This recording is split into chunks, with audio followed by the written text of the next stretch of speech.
ভোরের সমুদ্র, কোনো হইচই নেই, কোনো গান নেই, শুধু হালকা হাওয়া আর নিঃশব্দ অপেক্ষা।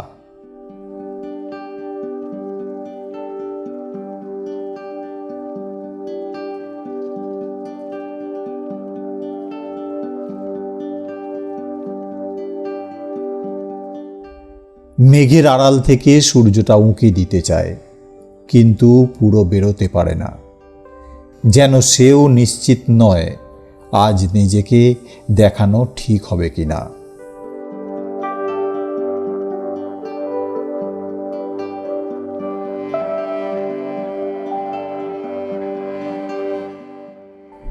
এই আলোয় সমুদ্রের রং বদলে যায়, নীল নয়, ধূসর নয়, একটা একাকিত্বের রং।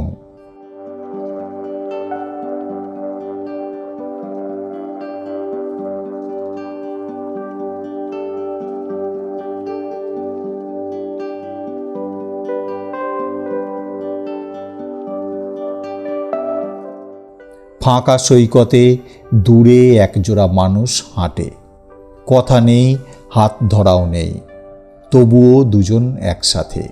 কিন্তু আশ্চর্য, ভিড় তৈরি হয় না, একাকিত্ব কখনো সংখ্যায় কমে না।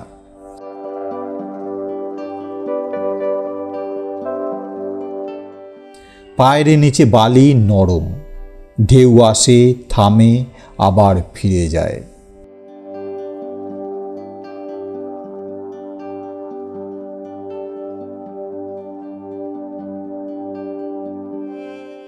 ছোট ছোট ঢেউ, কোনোটা সাহস করে তীর ছুঁয়ে যায়, কোনোটা মাঝপথেই ফিরে আসে।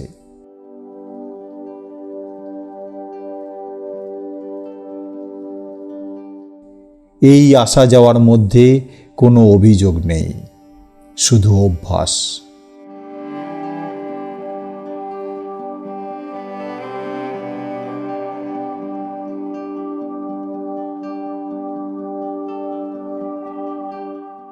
একটা খালি বোতল গড়িয়ে যায় হাওয়ার ধাক্কায়।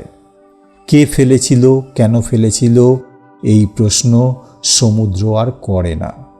বোতলটা গড়ায়, থামে, আবার গড়ায়, একাই।